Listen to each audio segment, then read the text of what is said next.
Hey everybody! Good morning. This is our second attempt to go to Blue Springs State Park. You remember the last time we tried to go here, the water was closed for reasons we still are unsure about. Yeah. And we tried to find out yesterday online, on Facebook, on the website. We even called and we could Multiple times. Many times, yes. We were unable to find any information about whether the water is open again or not. So we have come prepared to do other things today, this time.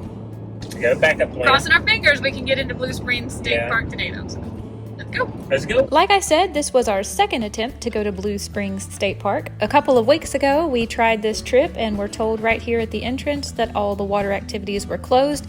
So fortunately today the water is open. Admission year-round is $6 per vehicle, but we were visiting in the summer when it is $1 off. When you pull into Blue Springs State Park, you're going to have a little bit of a drive to the fork in the road where you can either go towards the canoeing and kayaking rental area or you can go towards the spring itself to swim, which is the direction we took. There is plenty of parking, but what we realized really quickly was that you will not be able to see your car, or if you leave your stuff in the grass, you won't be able to see it from the springs when you're swimming. So that's something to keep in mind if you want to be sure your things are secure. Compared to other springs we've been to, we noticed right away the covered picnic area space is limited. So if you want to get a spot under the shade, you probably need to get here pretty early. This is the boardwalk ramp that you will take down to a large dock where you can get in the water for swimming. And as you'll notice, all these trees and vegetation does prevent your view of your stuff if you left it on the hill or at the picnic area. When Michael and I first got to the swimming hole, we were shocked to see that there's no other people here yet. We got to the park right when it opened at 8 a.m. and compared to other springs we had been to before, we were expecting a crowd, but we were the absolute first people here this day. Good big fish. Yep. I can't imagine being here when there's manatees. We decided to walk around and explore and learn a little bit more about this state park before we went swimming. Early man left behind signs of his activity at Blue Spring. The plantation house and the grounds were built on a huge Indian shell mound called a midden, consisting of millions of shells. It had previously been thought that the mounds were natural flood deposits.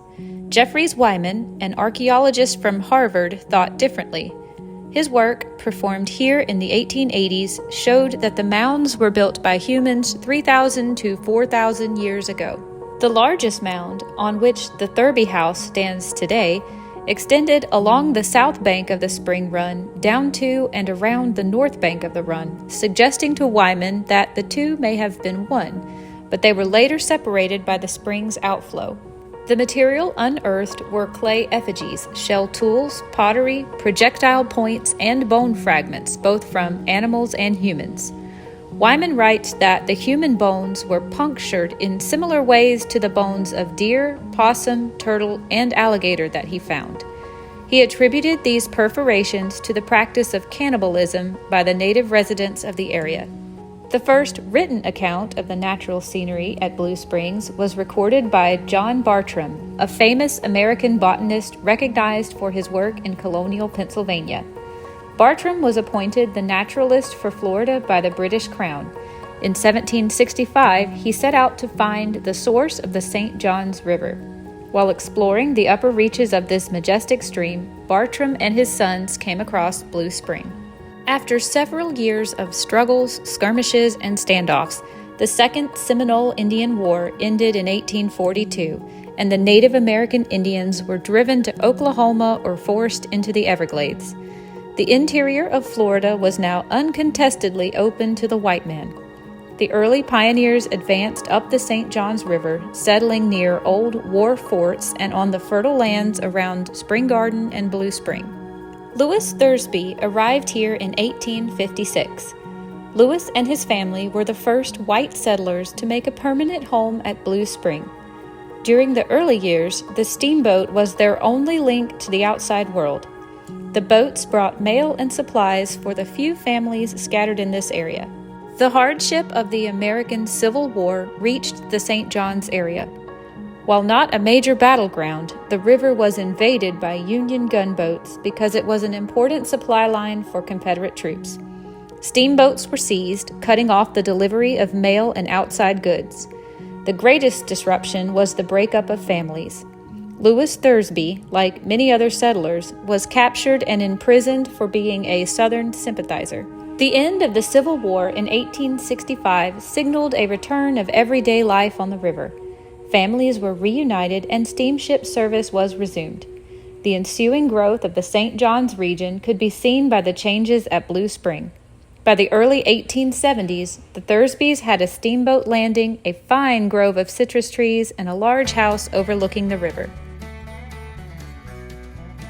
This area seemed to be excellent for the cultivation of citrus fruit, and a small railway was built linking the town of Orange City to the boat dock landing at Blue Springs. The Florida East Coast Railway was constructed not far away from the present-day park. But a killing freeze occurred in the 1890s, wiping out the area's citrus groves and driving the citrus industry south. Local focus switched from agriculture to tourism, taking advantage of the beautiful spring with its excellent fishing and hunting opportunities up and down the St. Johns River. The park was acquired by the Florida Department of Environmental Protection in 1972 to kickstart its Manatee Protection Program. Researchers have been recording the life history of individual manatees at Blue Springs since 1978, including births, deaths, and relationships. Michael had to make some important phone calls before we could go swimming, so we applied our sunscreen and laid out here in the sun for about an hour to let it soak in while he was on the phone. It was a beautiful but hot August morning. Manatees migrate to warmer spring water during the colder months of the year in Florida, and they often return to the same spring year after year. Seeing a manatee is almost guaranteed at Blue Springs State Park. Manatees are identified by their scar patterns, which they acquire mostly from boat strikes, but also from fishing line entanglements, cold lesions, and fungal infections. The research data collected from Blue Springs comprises one of the world's longest-running and most comprehensive manatee databases in existence. Several government agencies partnered to maintain a manatee individual photo identification system for the Florida manatee. Here you can see how clear the water is at Blue Springs. Michael and I are going to take turns with the GoPro filming underwater just to see what we can capture, and I think I did a little bit better than I did the first time I used it when we were at De Leon Springs. The increasing number of human visitors and also manatees has increased the environmental load on the spring's ecosystem. Both humans and manatees are creating water pollution, and as a result, more filamentous algae is growing in the spring area. Another environmental problem is the decrease in the natural water supply to the spring due to the groundwater pumping in the nearby cities. As a result, the output of Volusia Blue Spring water has fallen over the past several decades. I was amazed by the number of fish that we saw, and I'm going to do my best to look them up and identify them on the screen based off the sign plaque that was up at the boardwalk. Apologies now if I misidentify any of these fish. This is definitely not my wheelhouse. Michael and I had a great time swimming around with the fish and trying to keep up.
At this point, Michael and I needed a breather, so we decided to get out of the water, warm up in the sun, and take a nice long stroll up and down the boardwalk.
That guard just letting the current take him. You see him? He's perpendicular.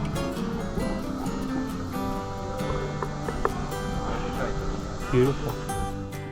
I haven't ever seen catfish from Oh, you can see it. You'll be able to see it on the camera. I just love the color and the contrast. See, this one's trying to catch up. He's coming up from behind. There's some lighter colored ones over there. It's still cool how they're in the line. You see this little school in front, or beside of him here? Yeah. The water's so clear, it looks like they're on top of it. I know. I would love to take the GoPro and just set it up somewhere, like right down there in the water on the ground, like on the floor, and just put the time lapse on and just see what it sees, you know.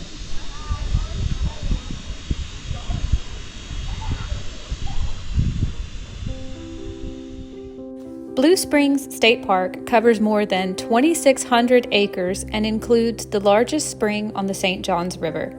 During manatee season, which is mid-November through mid-March, several hundred manatees can be viewed from the spring's overlooks on cold days. The spring and spring run are closed to all water activity during this time.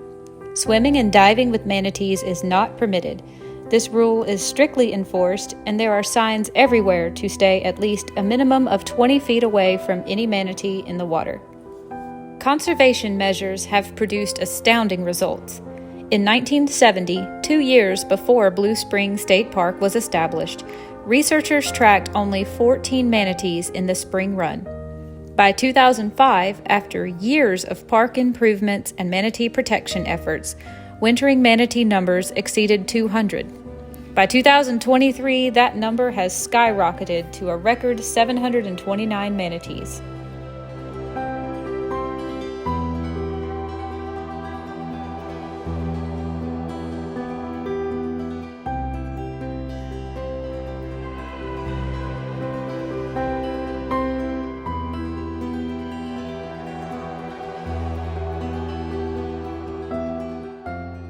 During the on-season, this park is a highly popular tourist destination with available activities such as canoeing, kayaking, fishing, camping, hiking, wildlife watching, swimming, and scuba diving. Michael and I showed up today planning to take a guided canoe tour. However, we were unaware that you actually have to book these online in advance and schedule a guide. This was disappointing, but no problem at all, because we knew we couldn't do everything all in one day anyway. We opted not to rent kayaks this day and instead saved the experience for our next trip to Blue Springs. We will definitely be back any chance we get, and I know it will be better next time if we book the guided tour. Almost our entire experience of Florida has been right like I this. know. Here's Volusia. We live right in here somewhere. Yeah, there's Patrick Air Force Base, so we live. Yeah. If you need any manatee merchandise, you gotta stop by the gift shop because they have manatee everything. This whole gift shop is all manatee stuff.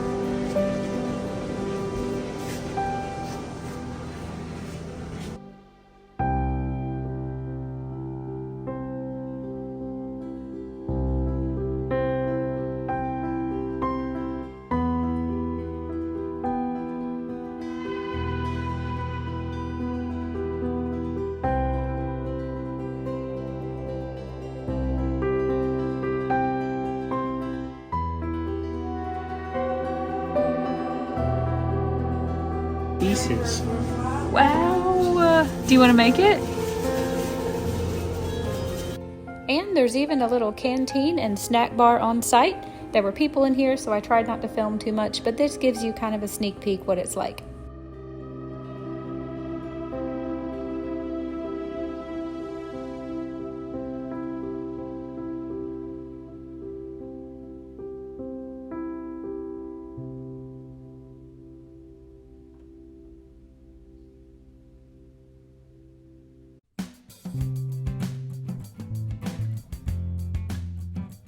Blue Springs State Park has 51 campsites and 6 cabins that can be rented.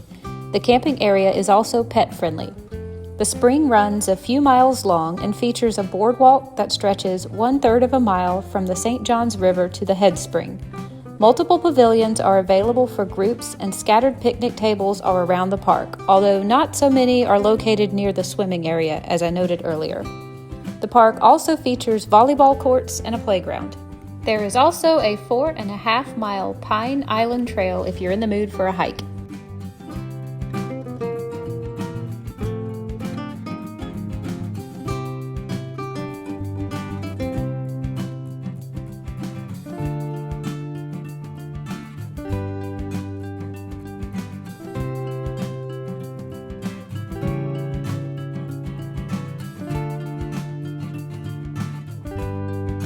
Blue Springs itself is a first magnitude spring and features a nearly circular pool about 135 feet long and 100 feet wide.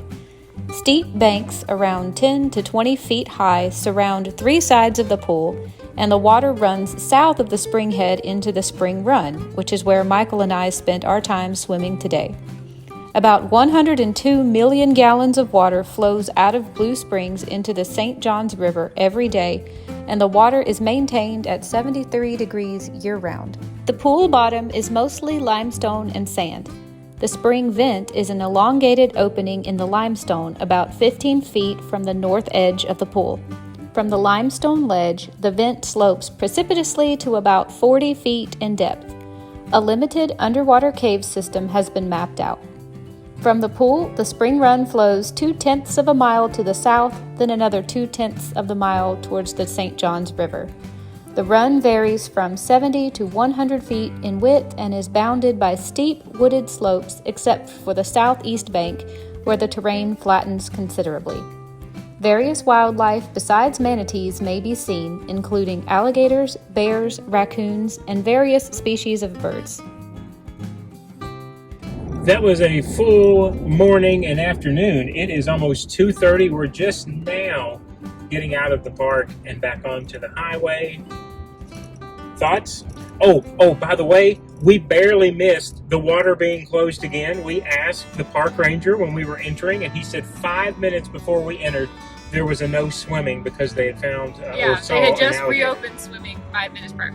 And we got the story on why, if you watched our vlog a few weeks ago about Canaveral National Seashore, we had started that day intending to go to Blue Springs.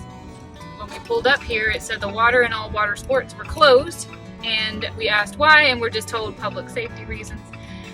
So we tried to Google it, we looked it up on their Facebook, we never saw anything about it. We finally got the answer today from the park ranger. 2 weeks ago when we were here, it was an alligator that they found that morning in the water, and it took them 3 days to catch it and get it out of there. So Yeah. apparently mother alligators like to bring their babies into Blue Springs because they know there's no other alligators there that would eat their babies. But anyway, so that's why it was closed. We were speculating that it could be like an aquarium. We thought maybe it was like a sinkhole or something like that. I always We were so assume wrong. bacteria because Florida has so much of that in their water occasionally during the summer months. Right off the cuff, very, very early, for me, thoughts, it was like swimming in an aquarium. The You go. fish Yeah, were incredible. This was the best snorkeling and free diving I've done with fish. It's fresh water for sure. Since we moved to Florida, by far. Yeah. When we first we're early morning people, so we got there, there was, I guess you probably saw, there was like almost nobody there. Mhm. So we were like, oh my gosh, why does this place get such good reviews and ratings? There's nobody here. Yeah. Got in the water, it was absolutely freezing cold. Everyone tells me it's 72 year round. I'm like, 72?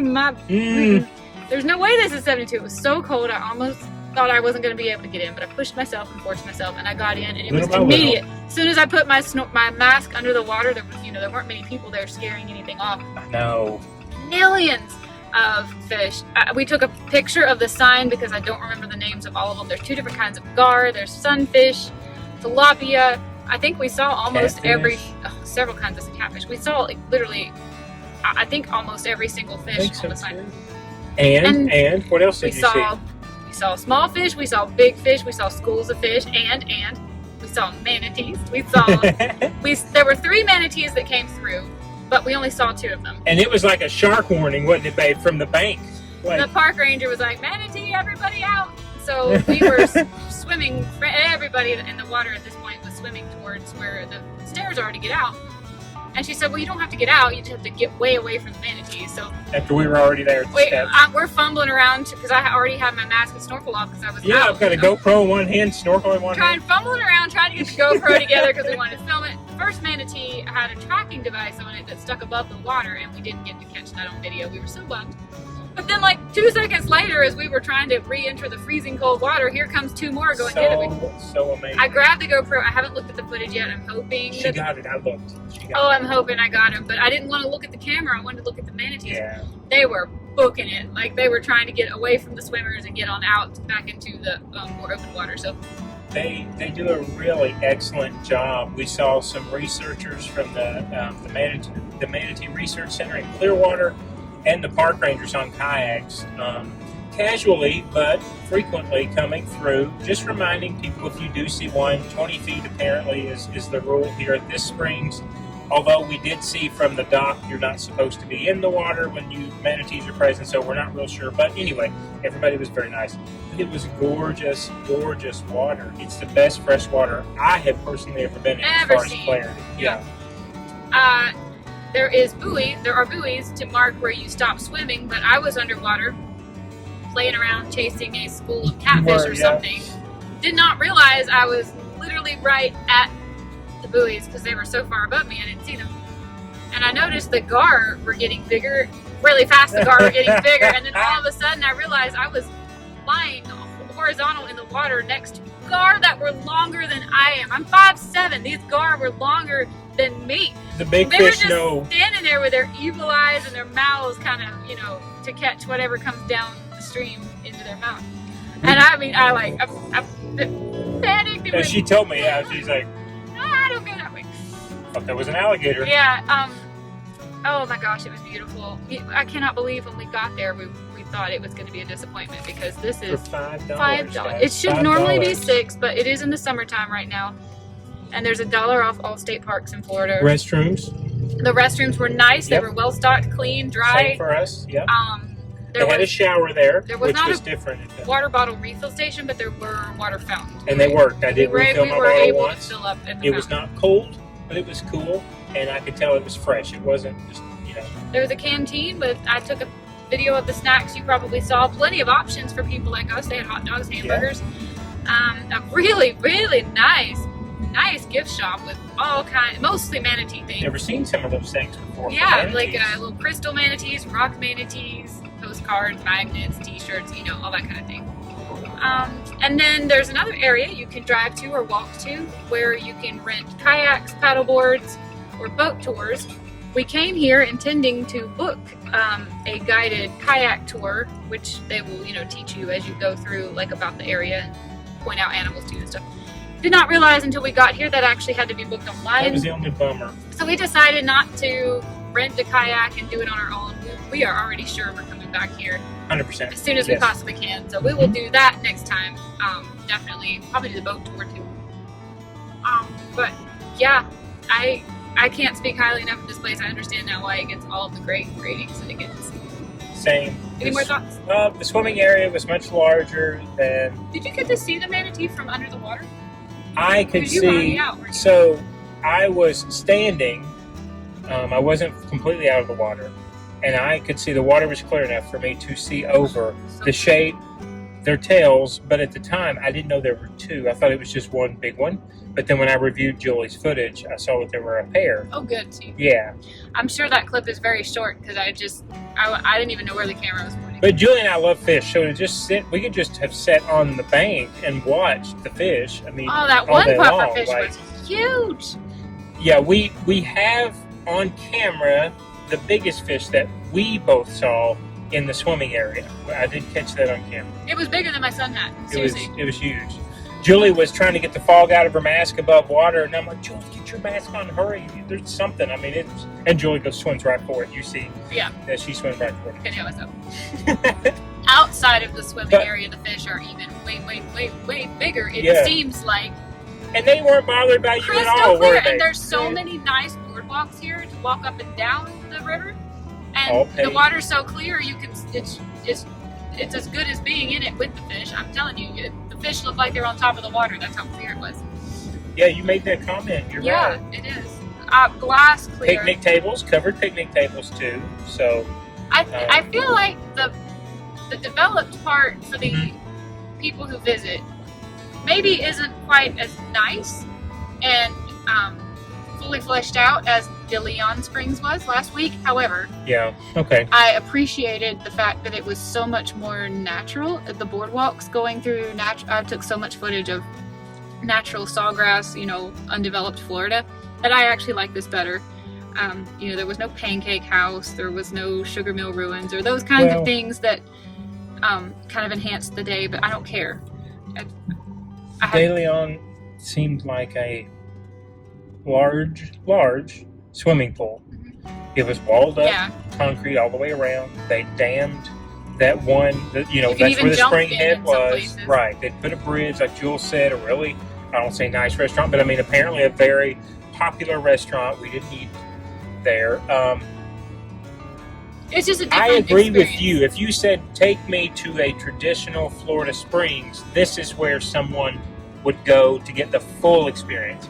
And it was, again, very reasonable. Even to rent a raft, renting a raft was only Inner inner tube. I said, Yeah. right, sorry, $7 an hour, $4 every hour. After that, I feel like that's reasonable if you don't have the ability to carry it in your car, or you Yeah. needed an extra one for a friend or your pop, whatever. I even looked. That doesn't seem outrageous. I even looked because I wanted to see, because you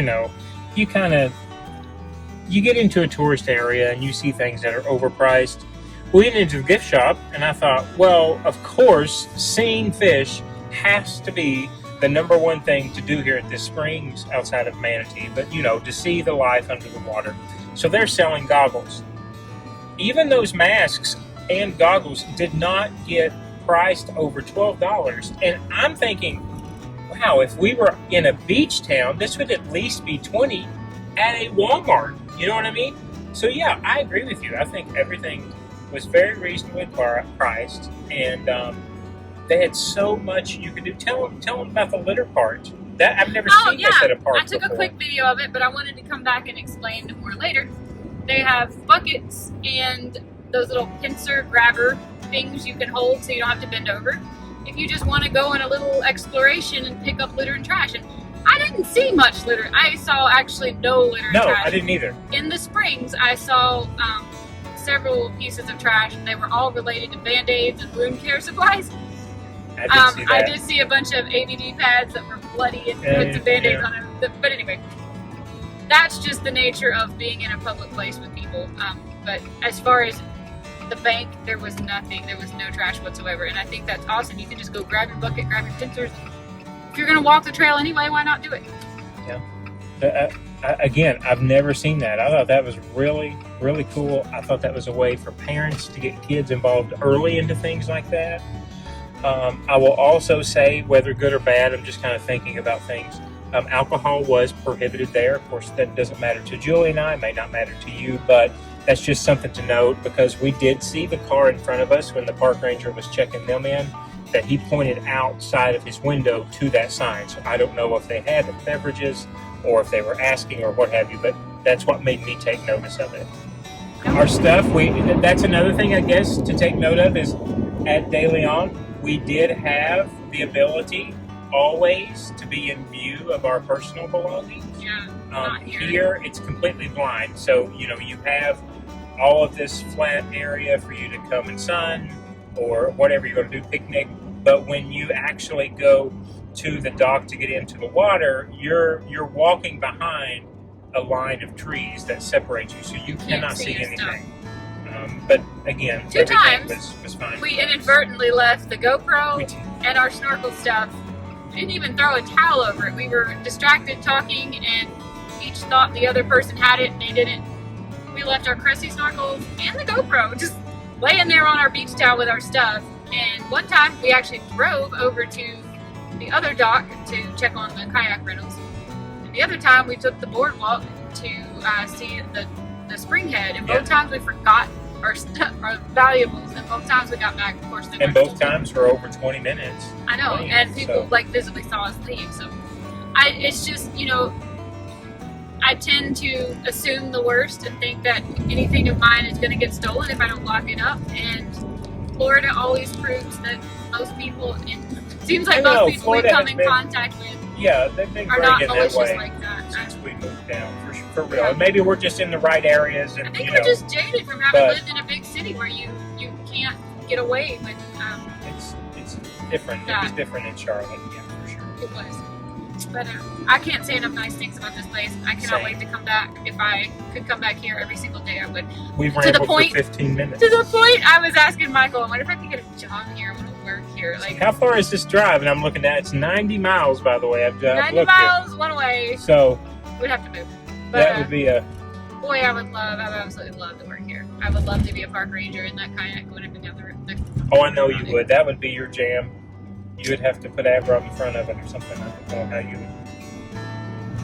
Beautiful place. Can't recommend it enough. There will be more vlogs in the future. I am certain we will be back here and we'll probably film it every single time. Yeah. It's worth showing. There was no way we did not do everything that there is to do. I felt kind of like when we went to De Leon that we sort of did everything that there was to do. I don't have to go there. Not that I would love to go back, but I would probably choose a new adventure over going back. But this place, I will definitely want to come back as soon as I can. Agreed. Yeah, it's more than a one full day of activities for sure. And they have cabin rentals, which we're thinking about doing. I know, I would have loved to see those. But... All right, we are on our way to get a bowl of Carnivore bowl. We're going to Moe's, meat and cheese. We'll see y'all in another vlog another day. Have a good day, guys. Bye, guys.